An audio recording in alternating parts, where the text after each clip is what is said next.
Okay, we're continuing on with Endling, Part 2, Captives, Chapter 13, The Cave. We came to a stop. The guide said something to the horse, a short, terse-sounding word in a language I didn't understand. The horse shifted his weight. A mossy, wet stone smell filled the air, and the wind moaned like an old animal struggling to breathe. The guide spoke again to the horse, this time in the common tongue. "Stay here, Valeno." Valeno did as he was bidden, standing still and dropping his graceful head to snuffle for the few bits of grass peeking out between the rocks. I tugged at the knots holding my hands, but it was pointless. My captor was clever with ropes. Moments later the guide returned and, with some effort, yanked me off Valeno. My feet hit the ground with a soft thud. Gently, the guide directed me forward around the bluff. I smelled damp air wafting from the entrance to a cave. I tried to jerk free, but it was a useless gesture. I stumbled into the cave, and as we rounded a bend, the light from the entrance was nearly extinguished. I struggled to make out shapes in the featureless dark. "This is far enough," the guide said, again using the common tongue. He settled me down onto my rear, not a comfortable position for a dairn. "Wait here," he said, as if I had a choice. "I'm getting Valeno." The clip-clop of hooves echoed against the walls. The horse was skittish, wary in the enclosed space. I understood how he felt. It was so dark, it was almost like being blind. I could barely make out the guide's form until he was right next to me. Carefully, he peeled away the bandage and the medicinal leaf.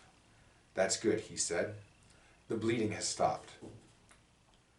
That voice, once, when I was just a pup, I heard men's voices from a distance. We'd strayed too close to a village, close enough to hear the shouts and grunts as the men pursued us. Yesterday, again, I heard voices like theirs, guttural, deep in the chest, booming. But this boy's voice was different. There was hidden music in it, like a lark's call from a faraway tree. He retrieved his water pouch and a blanket off the horse's back. "Valeno won't mind," he said, but the horse's angry snort said otherwise. I caught a flash of white teeth and wondered if the guide might actually have smiled, but I couldn't be sure. He draped the blanket over me, tucking it around my shoulders and feet. "Caves are chilly," he said. Raising the water skin, he directed a stream of cool water into my greedy mouth. I would have liked to throw the blanket aside. I was already well acquainted with the odor of horse, but I needed the warmth. I was shivering like a cornered chipmunk. As night fell on the world outside, the cave came alight with a soft glow of moon snails. They dotted the ceiling and walls, barely moving, but moving nonetheless. Their translucent shells slowly pulsed with light, changing color from pale pink to deep orange, like tiny traveling sunsets. The guide returned to Valeno, fumbling around in a leather bag. He pulled out a canvas feed bag with straps and tied it over Valeno's nose, then brushed the horse's coat. After picking brambles from Valeno's gold-streaked mane, the boy raised each hoof in turn and carefully pried out stones and dried mud with his knife. Only when Valeno had been cared for did the guide sit across from me. He had a small slab of dried meat and tore off a piece to share. I would have refused, wanted to refuse, but if I was to escape, I had to stay strong. He ripped the hard brown meat into smaller strips and fed me like a pup. "I wish I could make a fire," he said, almost apologetically. "But in this location, the Murdano's men may notice smoke if it escapes the cave." The guide studied me, and I studied back. He had likely never seen a dairn. I wished I had never seen a human. His furless skin was a soft brown. The only significant hair he possessed grew in black waves, tied back with a leather cord into a stubby tail. His dark eyes were not unlike my own, though it was hard to be precise in the strange light. He had no muzzle, only a strangely flat mouth. Full lips alternately covered and revealed useless teeth that could never take down prey. "So," he said, "you're a Dairn." "And you're a human boy," I spit back.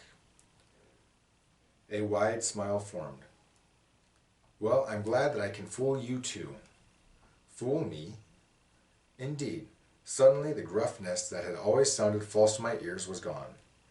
His voice was higher in register, serious, but not grim. Then it hit me with the clarity of a lightning bolt. "You're female." "Correct," said the guide, in the same amused but serious voice. I'd have thought the fabled Dairn sense of smell would have exposed me by now. But then, I suppose after weeks hunting in the wilds, I'm dirty enough to smell like the foulest man. "I'm sorry," I blurted the words automatically. I'd been raised to be respectful, never to call any creature by the wrong name. I've had little experience with humans. Then, recovering my anger, I added, "And I wish I'd had still less." "I've had no real experience with Dairns," the guide replied. "You're the first I've been near." "Then it wasn't you who sent out the Dairn warning call near the cliff?" "So you heard it." The guide looked pleased. "Yes, that was me. I've learned what I could about your kind over the years. One of the poachers taught me that call." She tilted her head. "How did I do?" "The pitch was all wrong." "Perhaps you'll teach me how one of these days." "So that you can capture more Dairns?" My throat tightened. "If there are any more of us?" No, she, looked down. "I'm sorry about the others." I felt words inside me bubbling to the surface like bile, but I didn't speak. I could not say the word family. I could not say brother or sister, father or mother. The pain of it would have choked me. Instead, I focused on a sense memory. I recalled the smells of the poachers and the Murdano's soldiers, and compared them to the scent of this girl. I picked out the differences and tucked them away.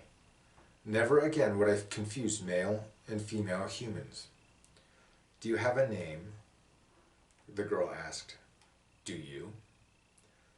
"My name is Karasandi, though everyone calls me Kara, which can be a name for either boy or girl.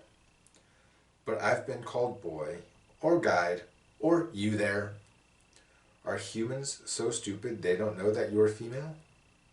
"Humans see what they expect to see. I dress as a boy, speak as a boy, so they see a boy." "But why?" I asked, my natural curiosity getting the better of me for the moment. "Why am I disguised as a boy?" Kara tore me another chunk of meat and pushed it into my mouth.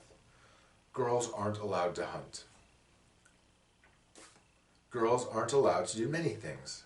Most things." It was a strange notion, but then I knew so little of humans. It was the truth. Of that much I was certain. There is no point in lying to a Dairn. We will always feel the falseness. And while Dairns may exaggerate or tell tall tales, may joke or be playful with words, we do not lie the way other species do. Sometimes this is a good thing, sometimes it's not. "And you?" Kara asked casually. "I am female," I said. "I have no reason not to be." She nodded. "Lucky?" "I'm not feeling lucky." "I suppose not." Kara stared at me. So much about her human face was unfamiliar, and yet her gaze was every bit as intelligent and searching as any Dairn's. "If we were to run into the wrong sort of person," Kara said carefully, "being female might get me hurt." She paused. "Even killed." I instantly understood what she was doing. She was telling me that she'd entrusted me with dangerous information. I did not trust her. I would never trust her, but I no longer feared her. I looked into her eyes. I said, my name is Bix. Okay, that's the end of that chapter. I hope you're enjoying the book, because I really am enjoying reading it to you. I love you, and I will see you soon.